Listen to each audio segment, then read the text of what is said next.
Olá, amigos e amigas da Vitrine do Giba. Hoje um podcast especial com o tema Meio Ambiente e as eleições municipais 2020. E contamos com a presença da doutora Sandra Inês Baraglio Granja. Ela é doutora em Ciências Ambientais pela Universidade de São Paulo, com tese defendida na área de jogos, planejamento, negociação e mediação de conflitos socioambientais. A Sandra trabalha e ministra aulas sobre o tema socioambiental há um bom tempo, é formada também em História e já trabalhou em vários órgãos aqui do estado de São Paulo. Bom dia, Sandra. Oi, Giba, bom dia. Que prazer ouvi-lo. Olá, pessoal que acompanha a vitrine do Giba. Que bom que vocês estão por aqui. Vai ser um prazer conversar com vocês. Você quer complementar um pouco o seu currículo? É isso mesmo, Sandra? Nossa, já falou demais. Eu tinha te mandado o menor. Não, sempre é bom, porque às vezes a gente esquece alguma coisa e é sempre importante lembrar, né? Sandra, nós estamos entrando numa nova fase de eleições municipais, né, no Brasil, em que pese todos os problemas derivados aí da pandemia do Covid-19, certo? E as questões ambientais não podem ficar à margem das questões municipais, das eleições, né? Elas têm que estar no debate, é um debate importante e que tem que estar contemplada nas plataformas tanto dos candidatos a prefeito como dos candidatos a vereadores, né? Então, acho que esse tema é importante, esse bate-papo hoje com você, justamente para a gente tentar deixar claro para os nossos ouvintes, quais são os temas que os candidatos podem colocar em suas plataformas, né? Quais são os limites, tanto do executivo, dos candidatos a executivo, como dos candidatos ao parlamento, né? Às câmaras de vereadores, certo? Então, é basicamente esse bate-papo que a gente vai fazer aqui, tranquilo, discutindo alguns temas importantes e o que os candidatos podem colocar em suas plataformas, mas também o que os eleitores podem e devem, né, cobrar dos seus candidatos, tá ok? Perfeito. Bom, Sandra, indo para a primeira pergunta, então, já dentro dessa questão, o que um candidato a prefeito precisa saber ou compreender para levar adiante propostas relacionadas ao meio ambiente ou à sustentabilidade?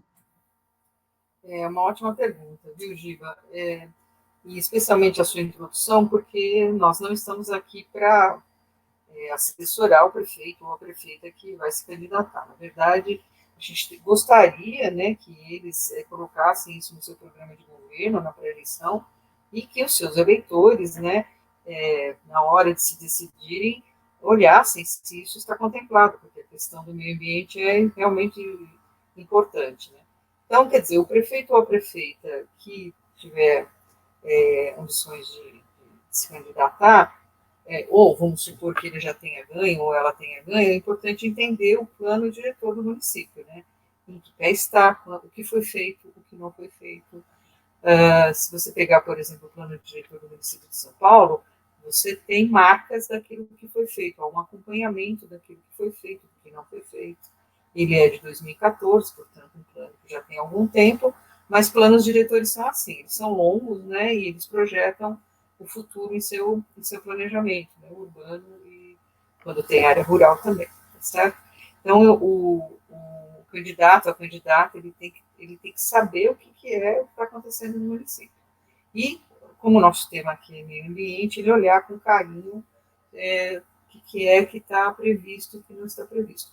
Importante também, né, que os nossos eleitoras, eles percebam se o candidato ele tem o cuidado de fazer propostas concretas com relação a isso, porque o tema meio ambiente ele é um tema sofisticado, complexo, ele não se resolve sozinho, ele precisa de muitas áreas temáticas e que ele conversa, né? Ele conversa com a água, ele conversa com o saneamento, com a saúde, com o solo, com o ar, com a educação, resíduos sólidos, né? Os nossos lixos, a agricultura, ele conversa com o turismo.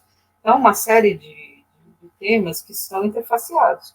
Então, o candidato, a candidata que não fizer propostas que tenham essas interfaces, ele vai estar aí fazendo um recorte complicado, né, do ponto de vista ambiental, tá certo? Certo. Sandra, antes de entrar na questão, aproveitando ainda essa fala sua sobre o plano diretor e as propostas, você que já trabalhou já com várias, né, prefeituras, né, já teve contato dentro dessa questão, nesse período, essas candidaturas costumam levar em consideração ou geralmente essas questões são meio que ignoradas? É só para a gente ter um panorama.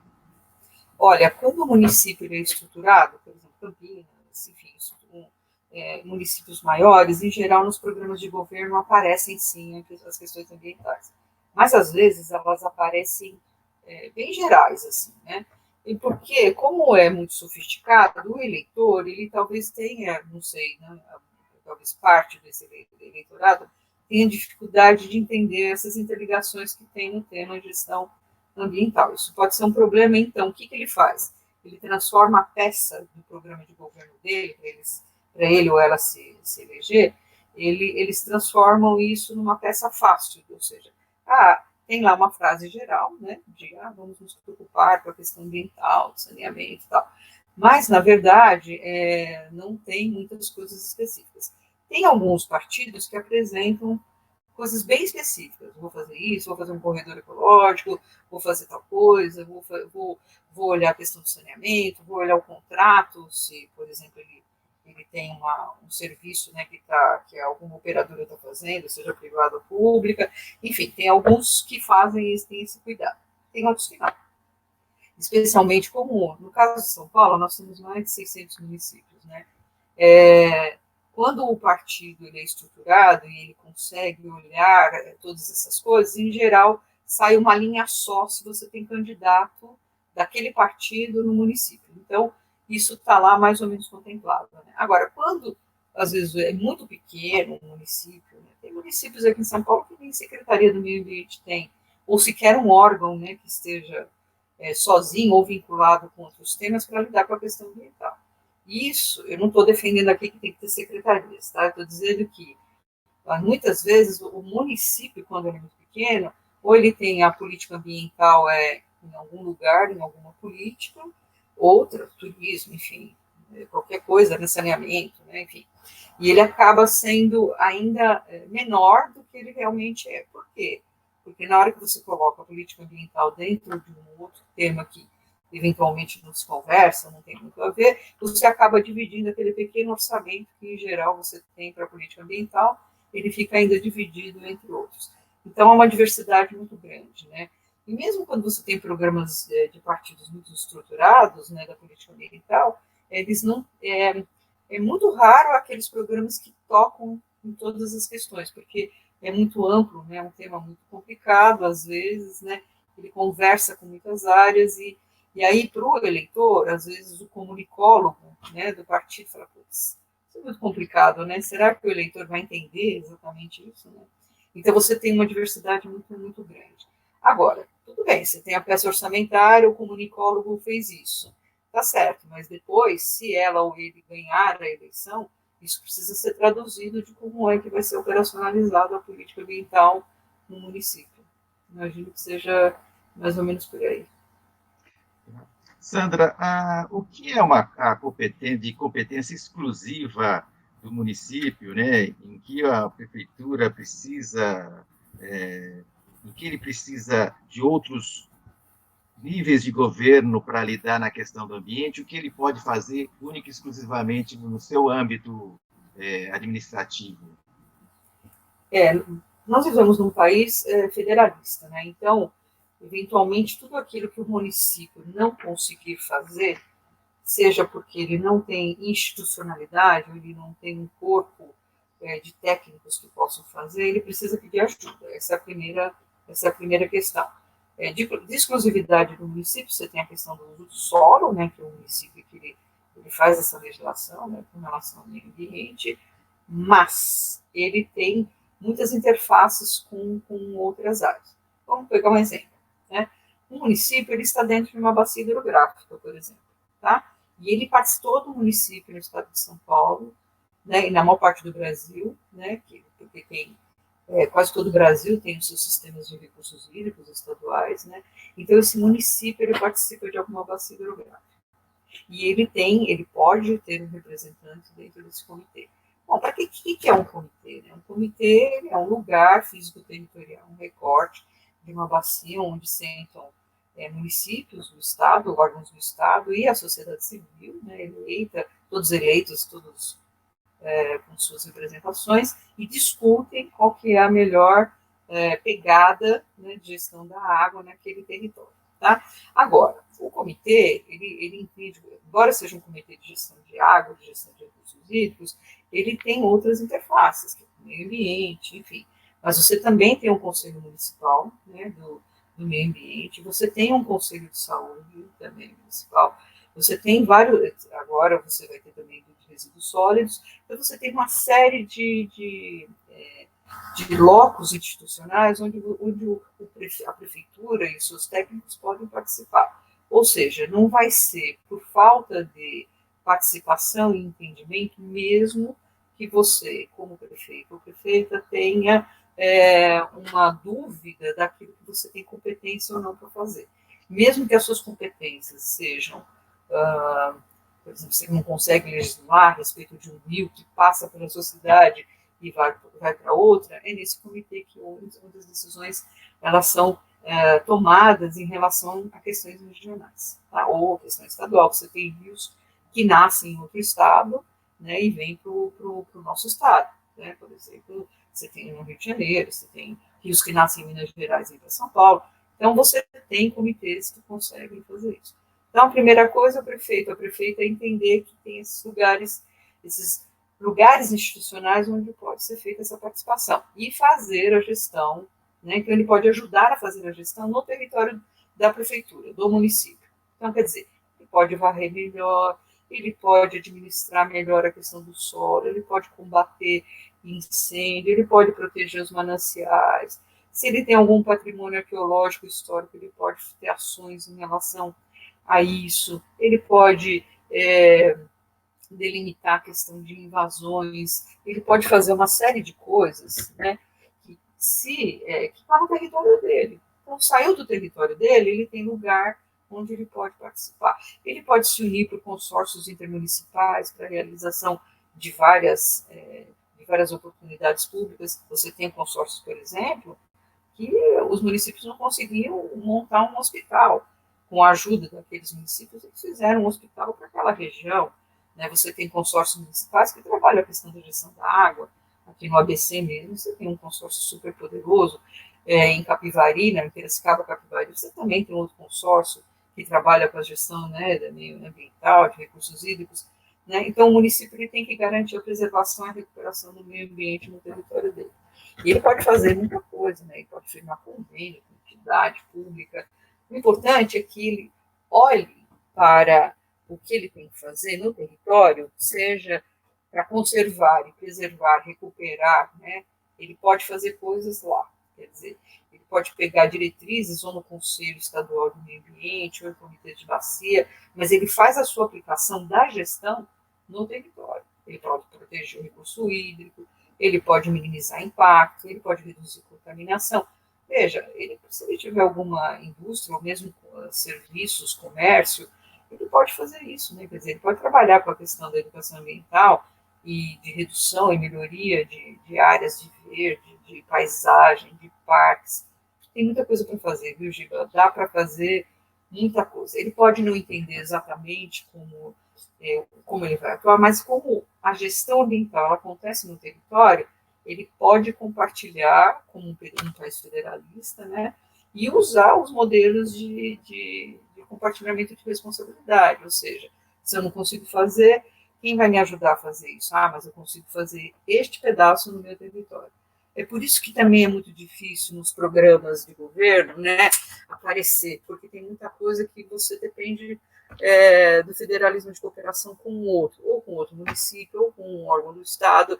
Tem coisas, por exemplo, que são de âmbito federal. Se você pegar a questão indígena ou a questão dos quilombos, né, é uma legislação completamente federal. Então, assim, não dá para você imaginar, se você tiver um quilombo, uma terra indígena dentro do seu município, você não pode ignorar que tem que fazer esses compartilhamentos de responsabilidades, né? Não tem muito jeito. Então. Legal, Sandra. Até para fechar um pouco esse primeiro bloco e nessa sequência, Sandra, e a gente vai retomar algumas coisas depois que você falou aí, principalmente de participação, tá? Eu quero num bloco posterior. O professor da USP, Pedro Jacobi, que aliás Aí acho ele que foi meu. Isso, foi seu orientador, né? é isso. Na sua tese, numa entrevista a uma revista semanal, há um tempo atrás, ele diz que as pautas ambientais, geralmente nos períodos eleitorais, né, são, são geralmente mais conduzidos por jovens, né, mas que às vezes essa plataforma é usada mais como um marketing do que realmente como uma implantação de fato nas políticas públicas, né? Algo mais ou menos assim que ele falou que me deixou meio preocupado, que eu gostaria de ouvir se geralmente é isso mesmo, porque o que a gente vê geralmente é mais jovens envolvidos com essa questão, até por uma questão que eu vou perguntar depois posteriormente para você. Na verdade, poderia até, mas aí acho que eu posso deixar para o próximo bloco. Você acha que realmente, às vezes, as coisas estão nas plataformas, você já deu uma pincelada, mas quando se inicia mesmo, a pessoa, ou o candidato ganha e abandona um pouquinho essa plataforma ambiental, não é efetiva, qual a sua opinião sobre isso? Eu não sei se ele abandona, porque o momento que você está fazendo a campanha, que você está se dirigindo ao eleitor, ele tem uma pegada, né? Ele tem um formato, né? E aí ele precisa atrair uma série de pessoas, né? Seja jovens, enfim, seja os mais conservadores, enfim, ele precisa do voto para ele poder se eleger, né? Na hora que ele senta na cadeira, né, da prefeitura, né, na hora que ele senta na cadeira do prefeito, da prefeita, aí a coisa pega, primeiro porque ele está vinculado com o orçamento municipal que foi votado no ano anterior. Então, ele tem aí um certo engessamento. Depois, parte da propaganda que ele fez, do que ele se elegeu, ele pode ver, ele pode ter um choque de realidade de que ele não vai conseguir fazer determinadas coisas, pelo menos naquele primeiro ano, tá? Então, não sei se é um abandono exatamente direto, não saberia te dizer, acho que precisaria fazer uma certa pesquisa com relação a isso, tá? Agora, o que eu percebo, eu já trabalhei muito em comitê, né, eu já vi isso, é que o prefeito, quando ele participa, às vezes, do comitê, ele tem uma agenda que é uma agenda que, claro, que é da prefeitura, mas também é uma agenda política, porque ele é um bicho político, tá certo? Ele tem as suas prerrogativas também Agora, quando você vê que é o técnico, quando ele está acompanhado de um técnico, quando o técnico acompanha, em geral essa coisa anda melhor, porque em geral o técnico sabe exatamente as armadilhas, as facilidades, dificuldades de você trabalhar, né, com a questão ambiental. Então, acho que tem isso. Agora, os jovens, e ainda bem, né, que eles estão protagonizando isso, né, eles têm, eu dou muita aula, eu dou aula há mais de 30 anos, eu percebo que eles têm muita... tem vínculos com a questão ambiental, né? Isso aumentou muito, e é verdade, eles pegam a plataforma, eles pegam as ideias, eles vendem e tal. Isso não quer dizer que todos, ou pelo menos a maior parte, saiba como transformar aquilo do que é dito para o que é feito, porque às vezes tem uma distância, né? Eu posso defendo os animais, segunda sem carne, eu posso fazer uma série de coisas, mas a hora de fazer é uma outra coisa. Para eu fazer alguma coisa no espaço do governo municipal, eu tenho que ter os instrumentos, né? Eu tenho que ter a política desenhada, né? Eu tenho que ter os instrumentos para fazer isso, não é verdade? E tenho que ter os lugares que você comentou aí de participação, porque senão não vira, né? mesmo que os jovens abracem, que bom que abracem, eu acho que o Pedro Jacob tem razão, sim, eu acho que você tem muito jovem agora envolvido com a questão da gestão ambiental, ainda assim eles ficam frustrados, porque demora, o aparato público às vezes é complicado, uma decisão de comitê, seja ele qual for, ou de conselho, às vezes demora muito, porque os espaços de consenso eles demoram para ser tomados. Então, por exemplo, você vai fazer uma política de proteção aos animais, ok? Tá? Eu lembro que eu fui para um país, Giba, muito interessante. Todos os animais que estavam na rua, eles usavam uma coleirinha dizendo que eles já tinham sido castrados. Tá? Eu supor que isso fosse adotado em qualquer município. Né? Os cachorros que estão na rua, gatos que estão na rua, nós vamos fazer uma política de castração. Vamos supor. Né? E para isso, para o bicho não ser capturado de novo, ser, né, operado, enfim, tem custos nessa jogada, eu vou colocar uma identificação de que ele já foi feita essa castração. Tá? Para isso, só para isso acontecer, veja, não é uma medida super, hiper complexa, né? Só para isso acontecer, para você colocar isso dentro de uma questão municipal, um programa que está olhando os nossos animais que estão largados, isso leva um século primeiro para se decidir, para você fazer uma política, para você alocar recursos, não só humanos, dinheiro, enfim, qual é o protocolo, como é que vai fazer. Então, eu acho que o Pedro Jacob ele tem razão no sentido de que talvez essa frustração da demora, porque as nossas máquinas são muito lentas, né, isso gera, né, um desperdício de, digamos, entusiasmo, vamos dizer assim. Né. Você tem várias pessoas que estão entusiasmadas, mas na hora do fazer demora um pouco mais, né, e aí você acaba perdendo um pouco essas pessoas. Né. Eu vejo a minha filha tem 30 anos, eu vejo qual que era a pauta dela quando ela tinha 18, 20, né? E agora, quer dizer, o tempo para eles é um pouco diferente, né? Eles querem que isso aconteça, eles sabem que é importante acontecer. E o tempo da realização, ele não bate com o tempo do entusiasmo. Então, eu tenho a impressão que o jovem fica mesmo frustrado, sabe? A gente fica, né? Imagina eles que têm bala na agulha, vontade de resolver, né? Eu acho que é uma coisa que o candidato, a candidata, ele vai ter que trabalhar. Se ele quer, se ele quiser ter esses aliados que tem, e são muitos, né? Ele tem que fazer outro tipo de funcionamento das coisas, sabe? Fazer essa decisão rolar mais rápido, porque senão vai ficar uma coisa muito complicada, eu acho.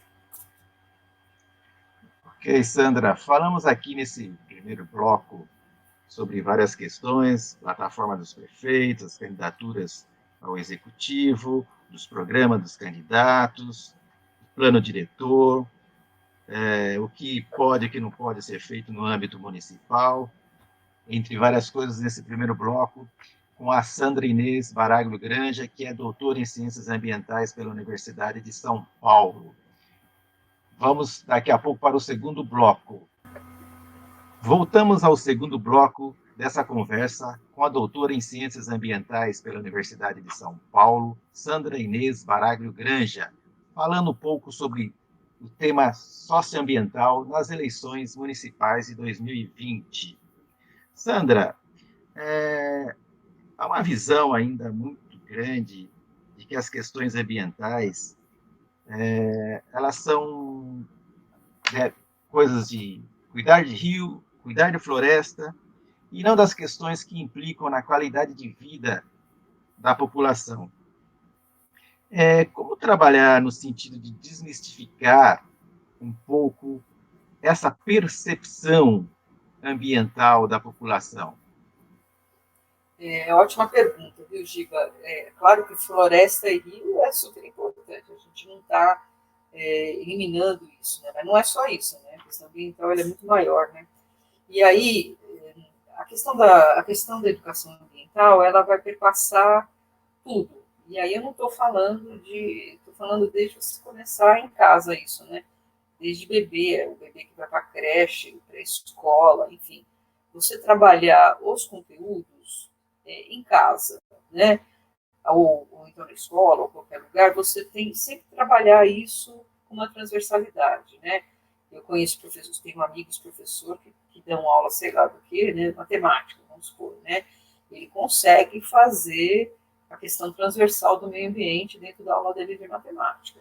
Ele pede, por exemplo, para o aluno trazer uma conta de água, uma conta de luz, enfim, de gás, né? E ele trabalha a questão da matemática da conta e fala de meio ambiente. Então, quer dizer, você tem que mudar a lógica total, né? Quer dizer, um pai e uma mãe que está preocupado com a questão ambiental, desde cedo, se ele tiver os exemplos de reciclagem, de aproveitamento, de não desperdício, enfim, uma série de questões aí que podem ser encaixadas, né? Você consegue ir mudando, né? Por isso que os jovens eles têm esse, né, muitos deles, né, conseguem fazer essas ligações, porque tiveram essa oportunidade, esse acesso, né, de conjugar as coisas, acho que a questão ambiental, né, a educação, né, perdão, a questão ambiental é fundamental, e aí em todos os níveis, né, em casa, tal, em qualquer lugar, né. Quanto mais eu mastigar que tudo está interligado, né, mais fácil talvez eu convença, eu dialogue, eu converse sobre a questão ambiental. Se eu trabalhar com as coisas separadas, não vai rolar. Assim, não tem como você aumentar e fazer isso de um jeito que as pessoas consigam entender essa capacidade de transversalidade do meio ambiente, né? Então, tem vários programas, tem vários professores que já abraçaram essa causa desse jeito, os países da Europa já estão nisso há muito tempo, né? Mas ainda falta muito. No caso do Brasil, ainda falta demais. Especialmente quando a criança está num ambiente urbano, né?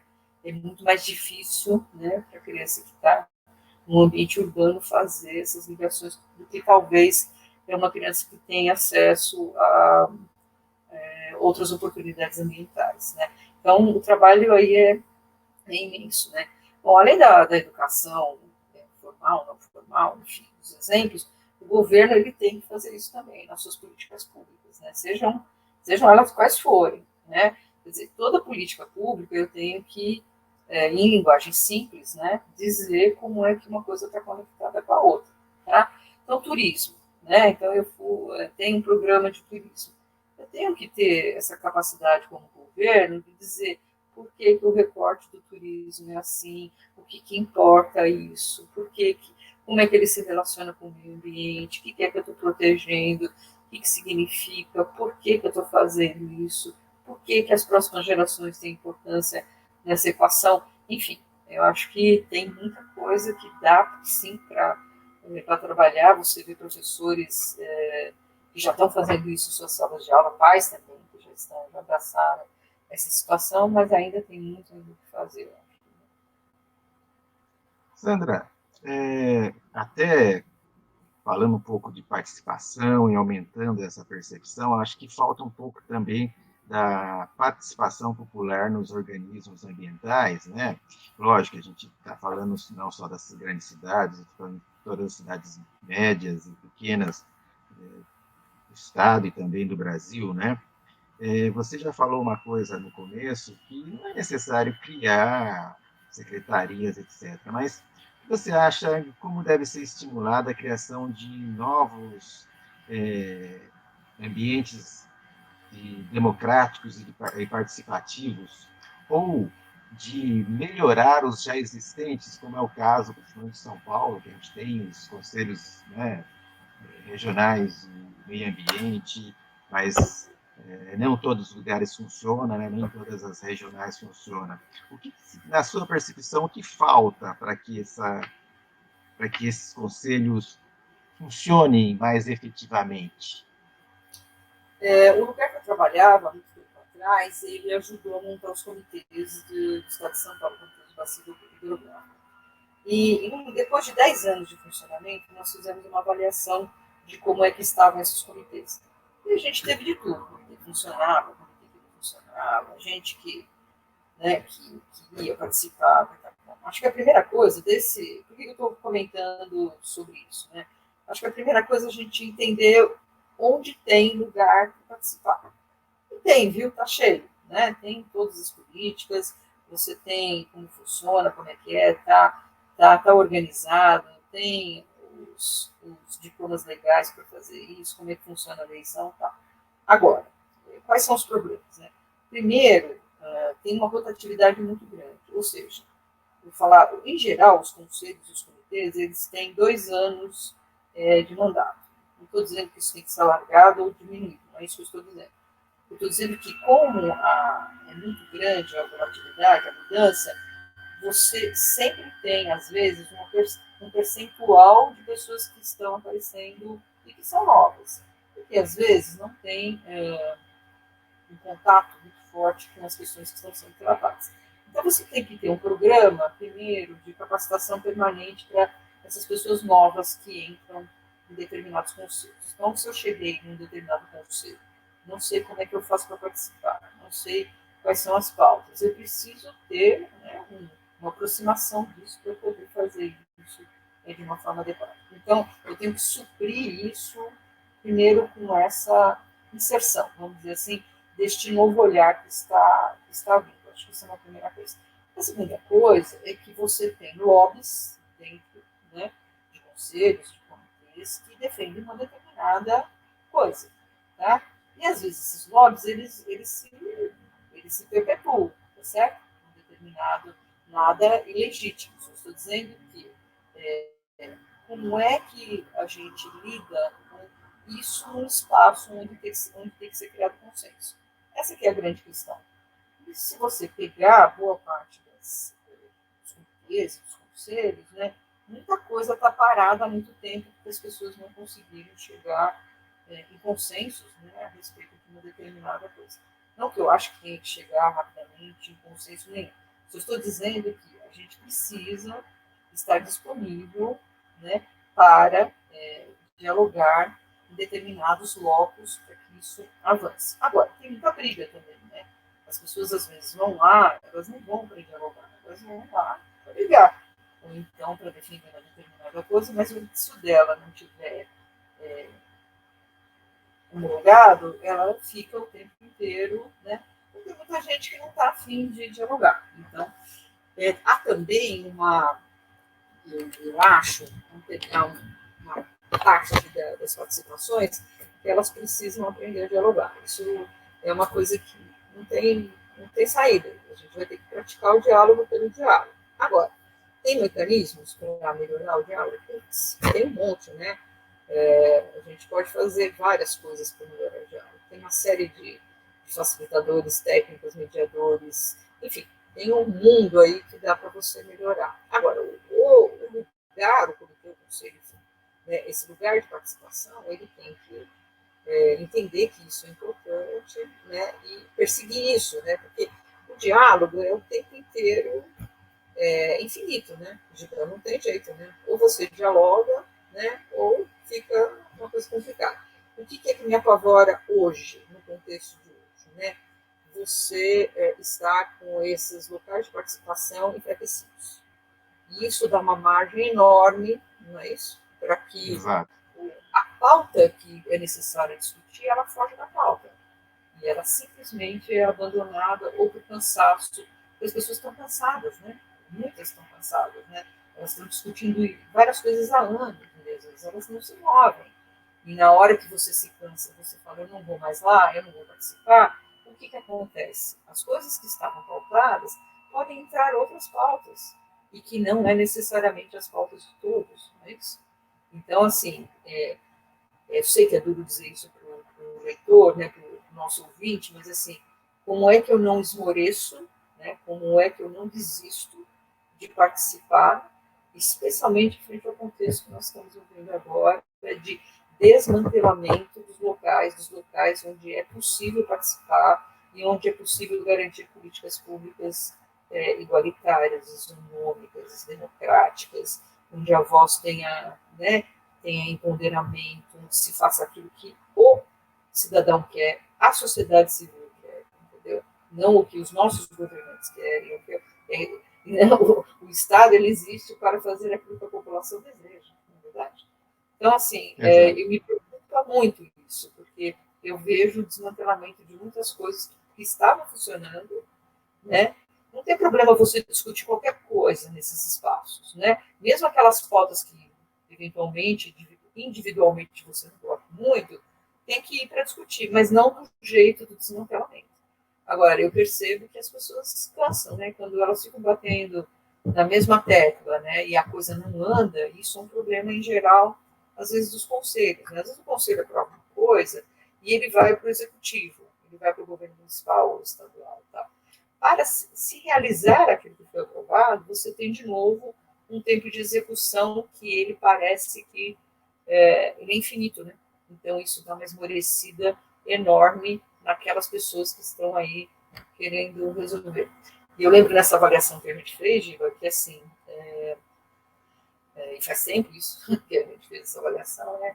As pessoas não estavam a fim de desistir, elas queriam, mas elas sabiam que o tempo de maturação de determinadas coisas eram longos. Era um tempo que era longo, e aí, assim, como é que eu me motivo a participar de uma coisa onde o tempo de maturação, às vezes, ele é longo, sofisticado, complicado, eu tenho que estar lá, gastar energia, dialogar com o outro. Então, é esse o exercício da democracia, né? E viva a democracia, né, Diva? Sandra, até aproveitando, contribuindo com isso, mais um questionamento.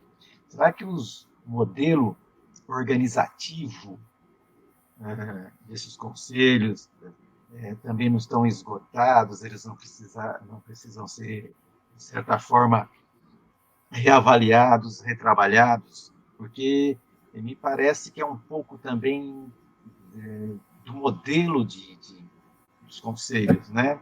A forma como ele está organizado, a forma com que as reuniões são realizadas, as eleições, né? Então, acho que talvez eu sou da opinião que precisava chegar um pouquinho mais próximo da população. Ainda não está próximo. Só que eu não sou um mágico para saber como. Concordo, e você sabe que tem, por exemplo, eu não vou conseguir lembrar agora, depois eu até te mando pelos meios, né? Tem uma cidadezinha pequena na Espanha, que o prefeito de lá, né, vamos chamar de prefeito, né, que tem outro nome, o prefeito de lá, ele tem um grupo de cidadãos que estão lá no zap dele, né, no WhatsApp dele. Então, por exemplo, apareceu um buraco na rua, apareceu alguma coisa na rua. Ele marca, ele convoca as pessoas e muitas decisões são tomadas no local. O que é que vai ser feito com aquele, por exemplo, aquele buraco, tá? Vamos supor que seja um buraco, né? E eu estou falando da forma organizativa. Você tem agora, que você tem tecnologia, para você fazer novas formas organizativas de decisão, não é isso? Então, talvez isso nos ajude muito. Não estou propondo aqui, pelo amor de Deus, desmantelar aquilo que já está organizado, né? Mas a forma de você trabalhar tem muitas outras formas que podem agilizar e melhorar, né? E motivar, né, o cidadão a querer participar de várias coisas. Então, você tem N, se você olhar, tem vários casos de sucesso no mundo de como é que a decisão é tomada, né? E especialmente se o prefeito ou a prefeita ele entender isso rapidamente, ele consegue fazer uma gestão rápida só dele transformar determinadas formas organizativas para tomar decisão no território. Isso seria fantástico, né? Exato, exato. Sandra, para fechar um pouquinho esse segundo bloco, vamos falar rapidamente sobre saneamento e as eleições ambientais, né? O prefeito que ganhar as novas eleições terá pela frente, seguindo as orientações do marco legal do saneamento, né? Várias ações, né? Mas agora, o que ele precisa saber ou fazer para trabalhar essa questão do saneamento na sua cidade, respeitando, né, as competências municipais, estadual, federal, e diante do novo marco de licenciamento, né, das licitações do saneamento. Fala um pouquinho, só para dar um contexto geral, sei que não é uma coisa muito complexa e ampla, mas só para orientar um pouquinho as pessoas.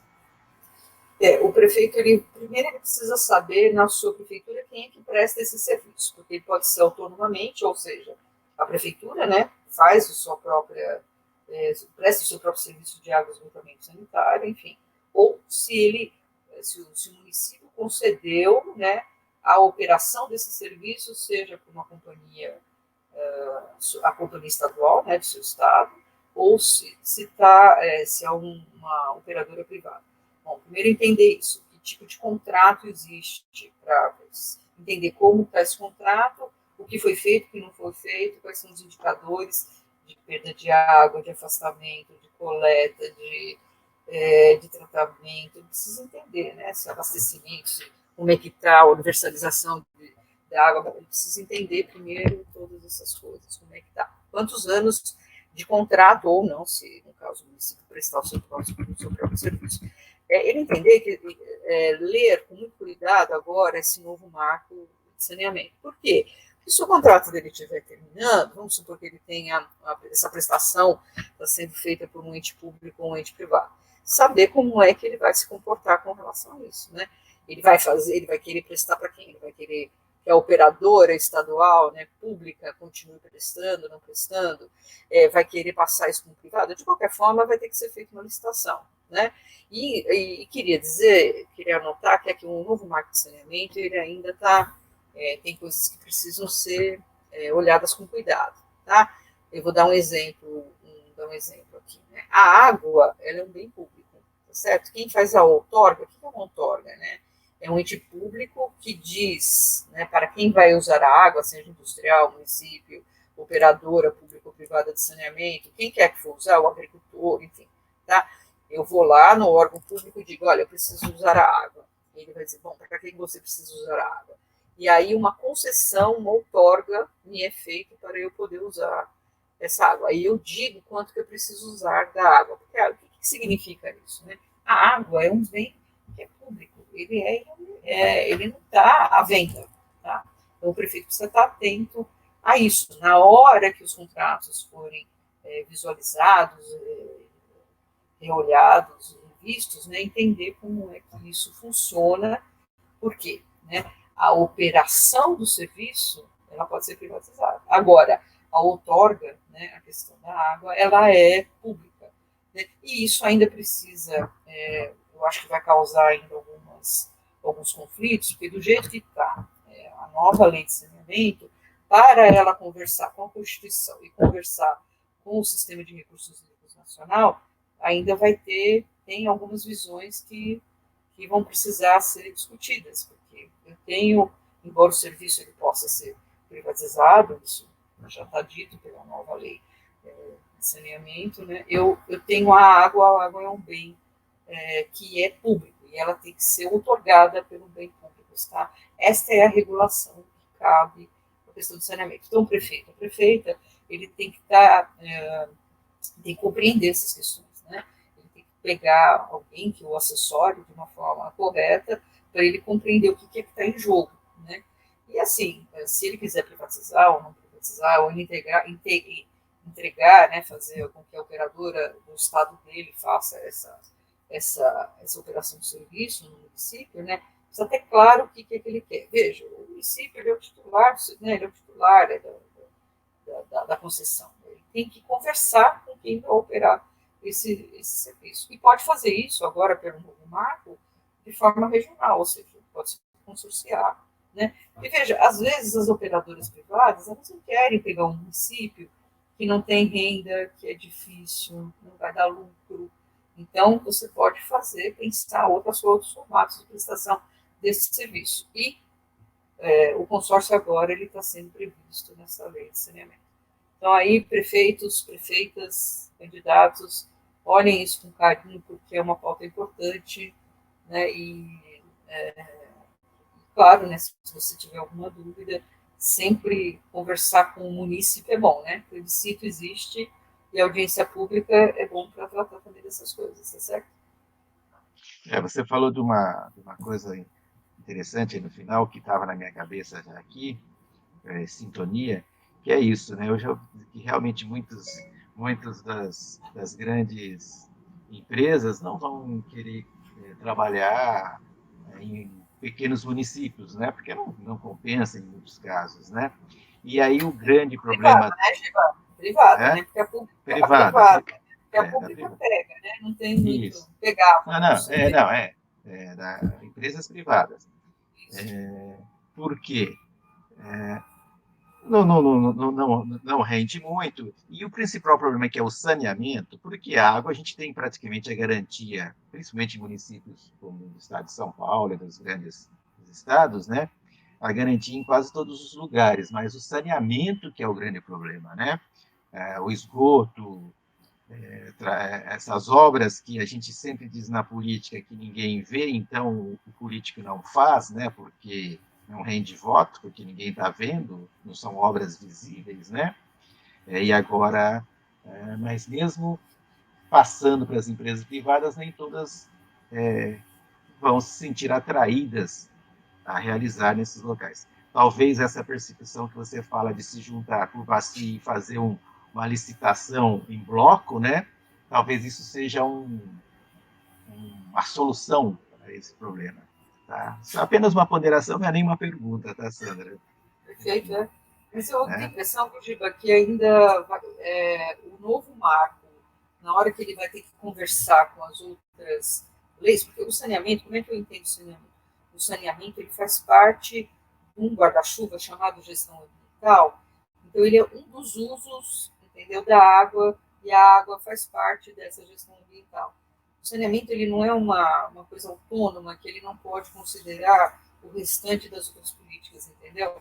Então, talvez o prefeito ou a prefeita eles possam olhar deste ponto de vista, quer dizer, eu preciso, claro, de saneamento, eu preciso afastar, preciso tratar, trabalhar com resíduo sólido de forma conjunta, com a água, enfim, olhar o saneamento dentro desse olhar um pouco mais abrangente, né, e transversal. Não é a questão é, só não, tem que resolver a questão do saneamento. Não, tem que resolver sim, só que ele está ligado a outras coisas, né?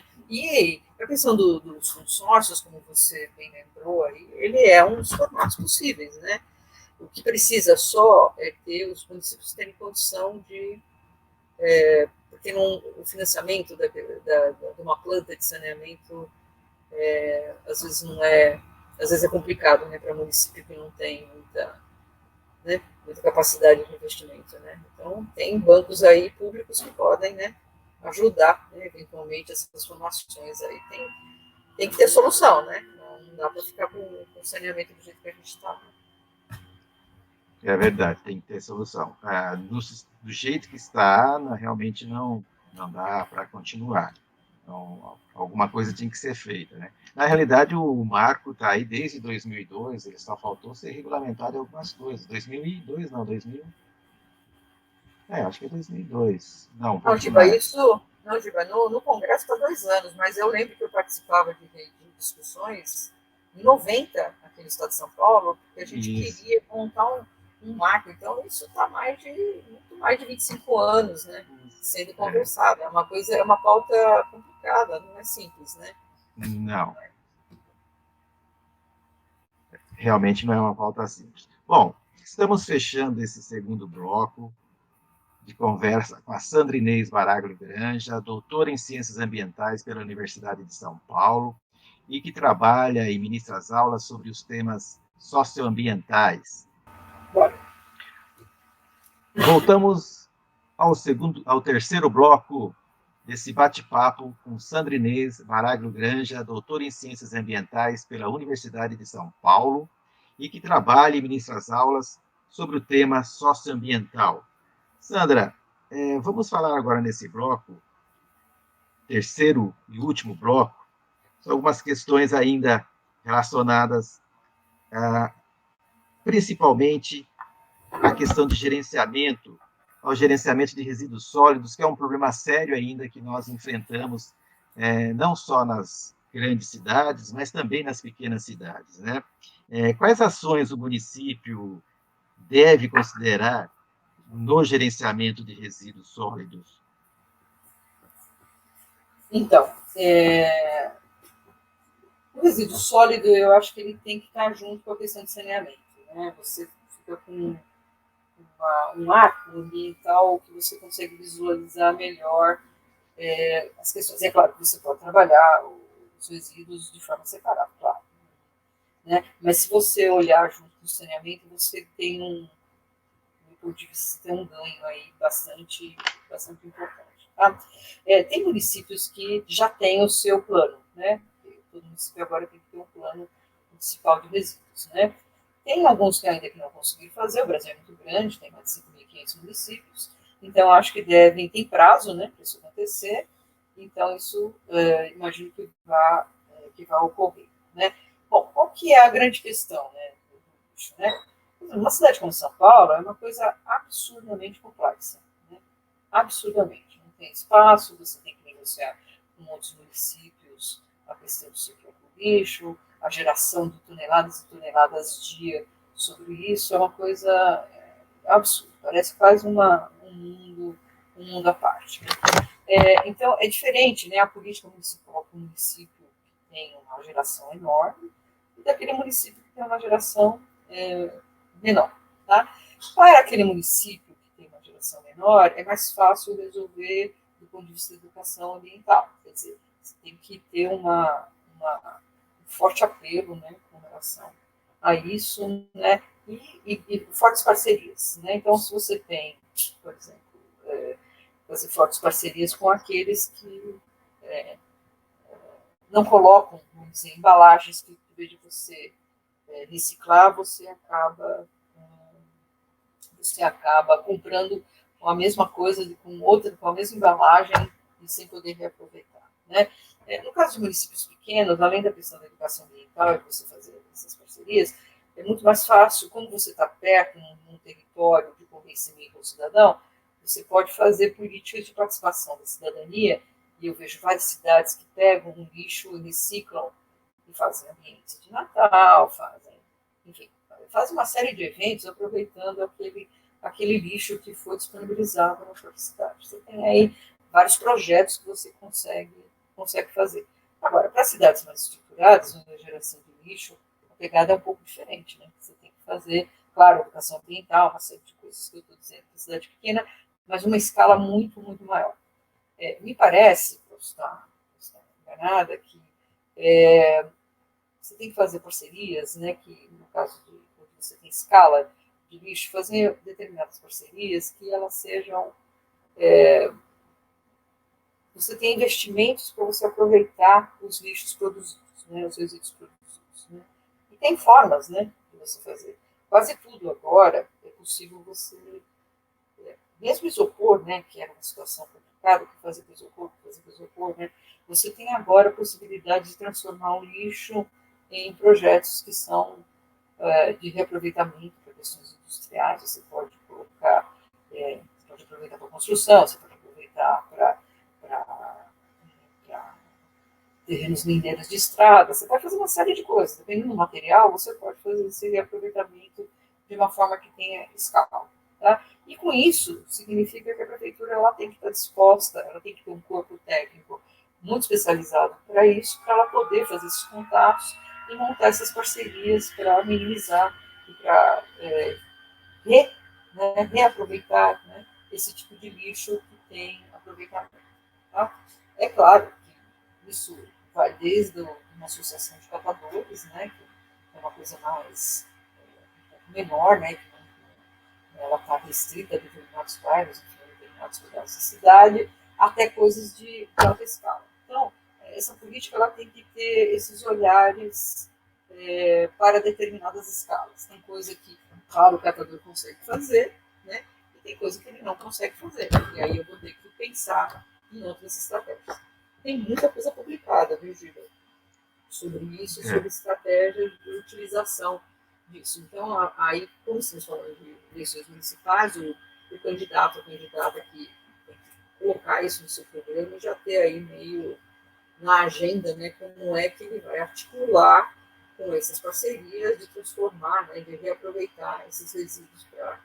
Tem coisa que dá para você fazer em escala industrial, né, que você consegue melhorar a vida, né, e a permanência, né, do material de outra forma, com reaproveitamento de outra forma. Enfim, a gente já tem muitas opções, né? Agora, precisa ver. Então, o prefeito que está numa cidade pequena, ele precisa entender qual é o tipo de geração de resíduo que está sendo feito lá. E se tem escala para determinadas coisas ou não tem escala para outras coisas. E aí, de novo, a questão organizativa do consórcio, né? O consórcio, se você está determinando a região, você pode juntar, né, o lixo, né, o resíduo desses desses municípios que estão envolvidos e pensar numa estratégia, né, de escala maior, se você não consegue no seu município, que eventualmente é muito pequeno e que talvez não haja interesse, né, para a produção do resíduo descartado, mas você pode se juntar a outros parceiros, a outros municípios e fazer disso uma estratégia para a questão do lixo. Isso aí é uma coisa que o prefeito pode pensar, né? É claro que talvez ele não vá fazer isso agora, né? Nessa parte essa parte agora que vai ser mais de propaganda, de comunicação, né? Mas ele pode anunciar isso, né? Quem sabe? Às vezes ele ganha e o cara que ganha do lado do município ele não conversa, né? Pronto, né? Complicou, né? Exato. Mas eu não sei, tá? Não sei se, não sei, Giba, assim, as coisas programáticas que é para o bem da população, elas têm que andar acima, né? Dessas pequenas vaidades, né? Partidárias. Né? O que eu percebo às vezes é que tem que mudar também um pouco é a própria mentalidade do gestor público diante dessa questão, né? Você falou, por exemplo, de reaproveitamento de algumas coisas para construção. Eu me lembro aqui de uma situação em que acho que uma pessoa que recicla entulhos de restos de construção reclamava de que as próprias prefeituras não compram o material que ele recicla para utilizar ou em asfalto ou em qualquer outro tipo de obra, né? E que ele, na realidade, fica sem destinação ao seu produto reciclado, né? Eu acho que talvez teria que mudar um pouco alguma coisa nesse sentido, né? Com certeza. É porque na hora que você faz um plano, você tem que pensar, porque o empreendedor que está fazendo isso, ele também que tem quer uma destinação, tá certo? Agora, é claro que o empreendedor não pode imaginar que o destino é só o setor público, né? Ele tem que também pensar que há outros destinos, tá certo? E também o público, ele não tem dinheiro para comprar todas as destinações, né, que o empreendedor eventualmente fez. Então, é uma equação que tem que ser equilibrada, tem que ter vários destinos, né, não só o setor público, tá certo? Mas também outros destinos. Mas isso tem que estar contemplado numa plataforma, né, de colaboração, né, onde é possível você ter os vários interessados e construir outras coisas. A ideia é você montar essas contribuições todas como células, né, que elas se juntam para um determinado projeto e depois elas se separam, depois se juntam de novo e assim vai, né? Eu não posso garantir ao empreendedor também que é uma destinação fixa, né, que eu sempre vou comprar o resíduo que ele reciclou. Também isso, não sei se o governo, né, ele consegue garantir isso, né? Eu vou sempre comprar de você. Não sei, né, se isso também é possível o tempo inteiro, né? Porque, por exemplo, veja a pandemia, né? Nossas taxas de arrecadação de impostos caíram enormemente, né? Então não há dinheiro também para muita coisa. Veja, eu estou sugerindo que a gente tenha outras estratégias criativas aqui para a gente conseguir também comprar desse empreendedor que teve essa destinação, né, do resíduo, mas também que o empreendedor ele tenha outras possibilidades de oferta do seu reaproveitamento, entendeu? A gente tem que pensar nisso de uma forma mais abrangente e criativa. Não ter uma solução única para um determinado problema. Ter várias soluções para o mesmo problema. É isso que eu estou sugerindo. Legal. O candidato a prefeito ou o vereador, ele vai se defrontar em algum momento, seja que cidade for, com questões de parcelamento de solo, loteamentos, né? Desmembramento de lotes, ocupação ilegal, né? O que é importante que essas pessoas tenham em mente para que dê mais qualidade de vida nessas questões, né? Porque a gente sabe o quanto eu sei que é uma situação complexa e complicada, né? Porque envolve muitos interesses, né? Mas o que a gente pode fazer para minimizar o que a gente vê geralmente aí em muitas cidades, loteamentos sem nenhuma preocupação com as questões do meio ambiente, né? A gente cansa de ver, só rodar aí, mesmo aqui no estado de São Paulo, né? No interior, não respeitando muito os princípios básicos, né, do meio ambiente, né? Ou às vezes até desrespeitando as leis mesmo. Você tem alguma coisa sobre isso, Sandra? Tem. Eu acho que tem que juntar o binômio planejamento, seja pelo plano diretor, ou seja por uma determinada política que aquele governo que iniciou ele está fazendo, ele está preocupado, fiscalização, né? Sem fiscalização, quer dizer, eu resolvi invadir, eu resolvi é, construir uma determinada coisa num lugar que não pode, tá? Não adianta, se não tiver o cara lá para fiscalizar, para dizer que não pode, você não vai fazer, ou então você vai ser autuado, não adianta. Você pode, veja, você pode até ter um planejamento, está bonito no papel, você vai expandir para cá, vai fazer isso, aqui não, aqui tem que ser assim, não vai desmatar, aqui é área ambiental, nós vamos preservar X% deste bairro porque tem que ser assim, sabe? Ok, mas e na hora, né, que o cara está construindo, ou que você tem um interesse imobiliário muito forte, uma pressão imobiliária muito forte, né? Se você não fiscalizar, se você também não fizer o enforcement, não adianta, né? Agora, não adianta dizer que está fiscalizando, mas não atuar, né? Aí o cara fez a primeira vez errado, não aconteceu nada, quer dizer, a gente tem muitos exemplos de que não acontece nada, tá certo? O cara continua, as pessoas continuam fazendo errado e não acontece nada. Então ele acha que tudo bem, né? Se não vai acontecer nada, né? E às vezes pior, né? Vai lá, multa, autua e continua fazendo errado. Quer dizer, eu tenho que ter um conjunto de ações, né? Que reforçam o que foi planejado, que o que foi planejado ele seja de fato cumprido, né? E que neste tempo de cumprimento e de execução que haja fiscalizações, né, para ver se aquilo que foi apresentado e se aquele solo, como ele foi determinado no plano diretor, ele está sendo previsto. É claro que deve ter plano diretor, eu não conheço, obviamente, todos os planos diretores, mas deve ter plano diretor que teve um olhar equivocado para um determinado espaço, certo? Isso pode acontecer. Agora, nada impede que você mude coisas do plano diretor, né? Agora, de novo, se a população não participar do município, se ela não opinar, se ela não pressionar, se ela não escrever para o seu vereador, se ela não pressionar o seu vereador, isso fica tudo solto, né, Giba? Porque, veja, não é só o fiscal da prefeitura, né, que tem que fiscalizar, né? Exato. É o cidadão. Se o cara vai lá, ele sabe que está errado, tem uma área XYZ, né, que ela foi ocupada, ela está com isso, devastou, botou fogo, fez não sei o quê, tá contaminando o sólido, quer dizer, a população ela tem que se posicionar com relação a isso, né? Ela tem que cobrar o seu vereador, ir à prefeitura, né, fazer abaixo-assinado, ela tem que pedir uma audiência, ela tem que atuar, né, conjuntamente. Claro que os municípios pequenos isso é muito mais fácil fazer, porque a prefeitura ela é muito menor, né? Então a coisa aqui é muito mais complicado, né? São Paulo, imagino que outras cidades, especialmente regiões metropolitanas, né? Isso é mais sofisticado e mais difícil. Mas isso não quer dizer que não dá para fazer, né? Porque dá para fazer também, né? É só a população se posicionar e dizer assim, olha, como assim? Mas essa área, o que aconteceu com essa área? Né? Não foi assim, né? Porque, eu não sei, Giba, eu estava relendo para a nossa entrevista com o plano diretor de São Paulo, né, que é o nosso, da capital, é assim, tem gente que acompanha o que foi feito e o que não foi feito, né? Tem uma prestação de contas lá. Agora, Isso. eu não sei se todo mundo acessa isso e sabe exatamente o que foi feito, ou como afeta o bairro que mora, né? Então, assim, eu sei que eu escrevo para o meu vereador quando eu estou descontente, e também escrevo para o meu deputado estadual quando eu estou descontente do ponto de vista de política do Estado.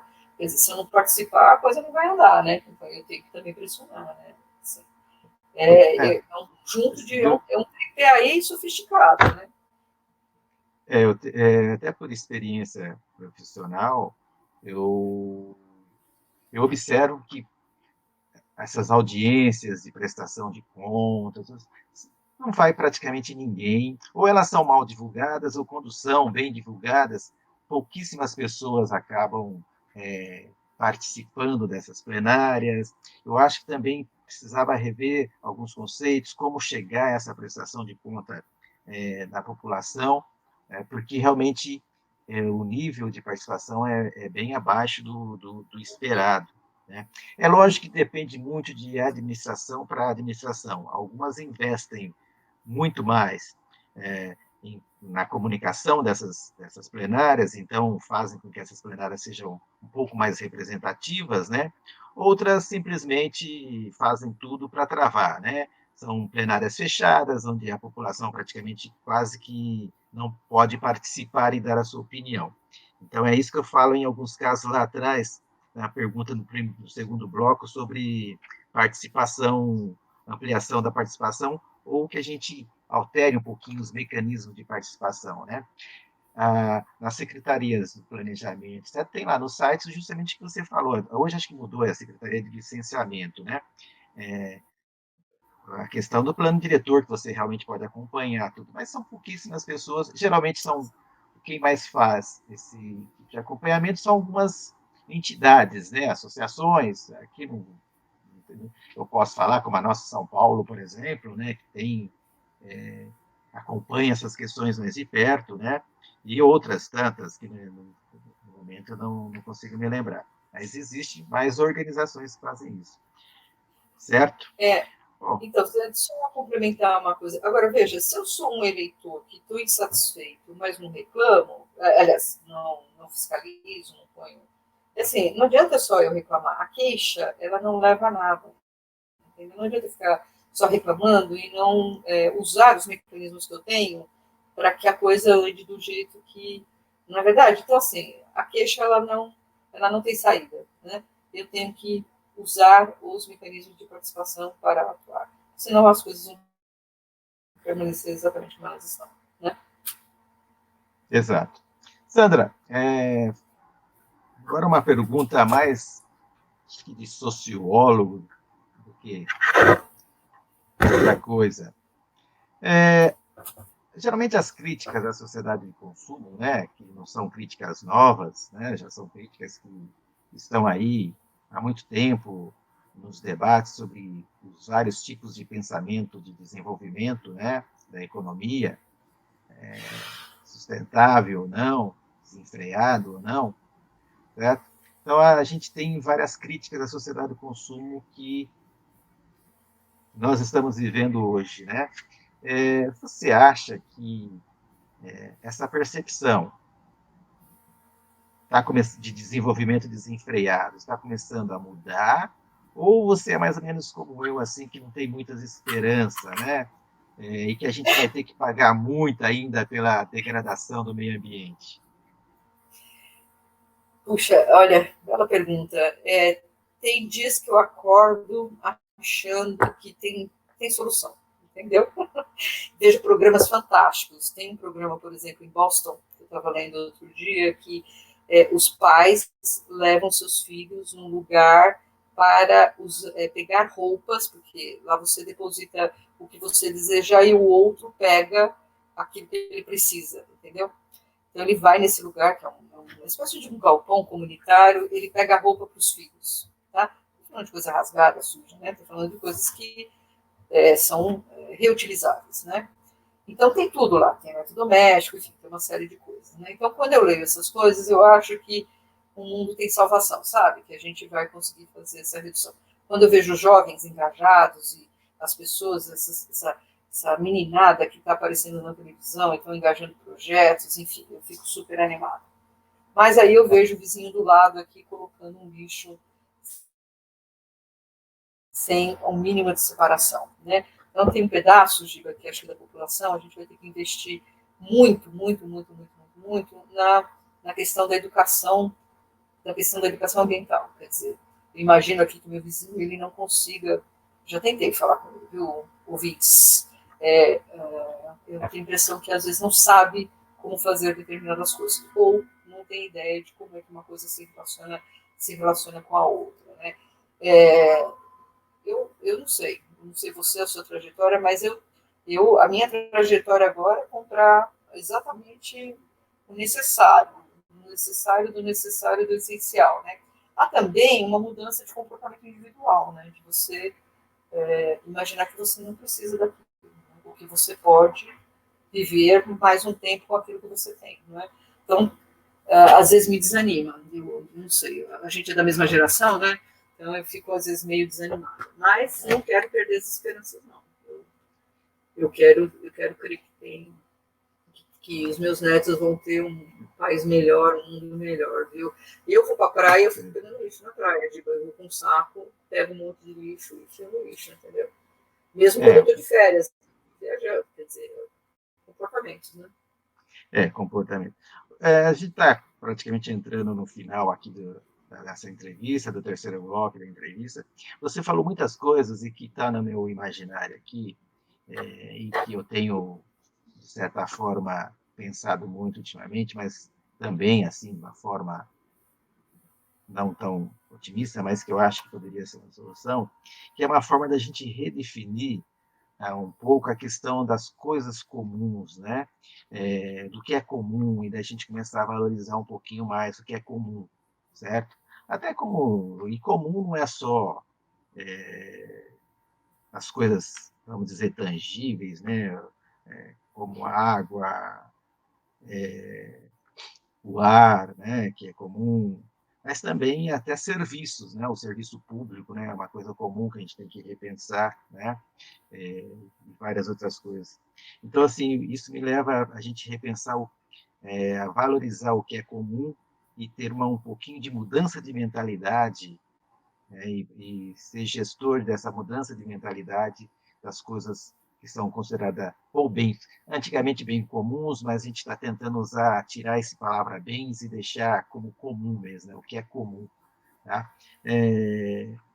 Apenas aqui uma ponderação. Essa última Eu vez, se você concordo. até quiser falar alguma coisa. Concordo. Nós só vamos mudar se tivermos consciência de que somos o protagonista da mudança. Né? Senão, eu concordo plenamente com você. Se eu entendo que o bem comum ele não é só intangível, né? Mas é eu sentar numa praça, né? E não jogar a ponta de cigarro, não cuspir no chão, não falar alto no meu celular. Quer dizer, quando eu mudo essas pequenas coisas, né? São muito simples, né? Talvez eu esteja pensando no bem comum, né? Não sei. É fácil fazer algumas coisas, né? É difícil. Sandra, chegando na etapa final aqui do nosso bate-papo, eu sei que você não é candidata, nem acho que nem tem vontade de ser, mas apenas para efeito pedagógico, vou fazer duas perguntas, podem ser entrelaçadas já, e aí você pode responder. Se você fosse candidata a prefeita, qual seria a sua plataforma sintetizada, tá? E se você fosse candidata a vereadora, também qual seria a sua plataforma sintetizada? Prefeita ia pensar em políticas interfaceadas e transversais, quer dizer, eu ia pensar em funções. Então, uma função, por exemplo, função é infraestrutura. Eu tenho que juntar toda a infraestrutura, colocando o meio ambiente como o guarda-chuva da infraestrutura. Então, eu posso juntar não importa, casa, transporte, enfim, né? Habitação, transporte, enfim, posso juntar a infraestrutura, mas pensar a questão ambiental, como é que eu faço essa política. E juntar a função social, educação, assistência social, né? Enfim, saúde, tá? Como é que isso funcionaria também com a pegada ambiental. E, claro, tem uma política ambiental que amarre tudo isso, né? Se eu fosse candidata a vereadora, não sou, viu, gente, para nenhum dos dois, pelo amor de Deus. Por quê? Porque estou velha, não sei se tem mais condição de fazer essas coisas. E se fosse vereadora, eu olharia tudo que tem na Câmara Municipal, né? Daria uma olhada em projetos que estão parados, que foram largados, aqueles que têm potencial, que não tem, fazia uma varredura, uma bela de uma planilha, né? E começaria a negociar do ponto de vista programático, o que é bom para aquela população daquele município, independente se eu sou do partido A, B, C, X ou Y. A Câmara e o Poder Executivo e o Judiciário, eles existem para atender o cidadão, não é o contrário. Então, eu tenho que colocar a Câmara, a Prefeitura, a serviço do cidadão. Não é ao contrário. Então, se eu fosse candidato a vereadora, eu olharia o que tem, o que não tem, o que falta e começava uma articulação, um espaço, montava uma arena de negociação, uma arena de consenso e faria uma primeira coisa, uma audiência para ouvir a população do meu município, o que eles querem, né? E aí fazer uma discussão, montar os eixos, porque tem coisa que a população quer que não é possível, tá certo? Precisa ter também o feedback disso, do que é possível e do que não é possível. Às vezes a população tem umas coisas meio estranhas, né? Que não é possível ser atendido, tá certo? Tipo, né, sei lá. Então, faria isso. Acho que procuraria primeiro saber o que a população quer para depois conseguir fazer exatamente. Porque a Câmara, ela é o reflexo dos desejos daquele grupo, né, de cidadãos que estão no município que querem ver sua cidade melhor, né? De qualidade de vida, estou falando, né? Acho que seria por aí. Bom, falamos aqui com Sandra Inês Baragro Granja, doutora em Ciências Ambientais pela Universidade de São Paulo. Eu quero agradecer muito, Sandra, pela essa brilhante exposição que você nos deu aqui em mais de uma hora de bate-papo sobre questões ambientais e que os nossos candidatos a prefeito, a vereadores, possam utilizar bastante os exemplos, as várias informações que foram aqui citadas ao longo do nosso programa. As suas considerações finais para a gente, Sandra? Diba, queria agradecer a oportunidade. Ouvintes, eu sei que é um tema muito complexo, às vezes meio denso, mas é importante a gente se apropriar da melhor maneira possível para a gente conseguir atuar, porque as próximas gerações, né, nossos filhos, nossos netos e nossos bisnetos, eles merecem um mundo melhor, né? Então, por isso que o Giba e eu aqui pensamos nessa pauta para que a gente consiga mudar, né, realidades tão insatisfatórias, né, que nós temos, né? Eu quero agradecer muito, viu, Giba? Foi uma oportunidade muito legal. Obrigada. Eu é que agradeço, Sandra, e espero que numa próxima oportunidade a gente venha também a conversar sobre outros temas ambientais.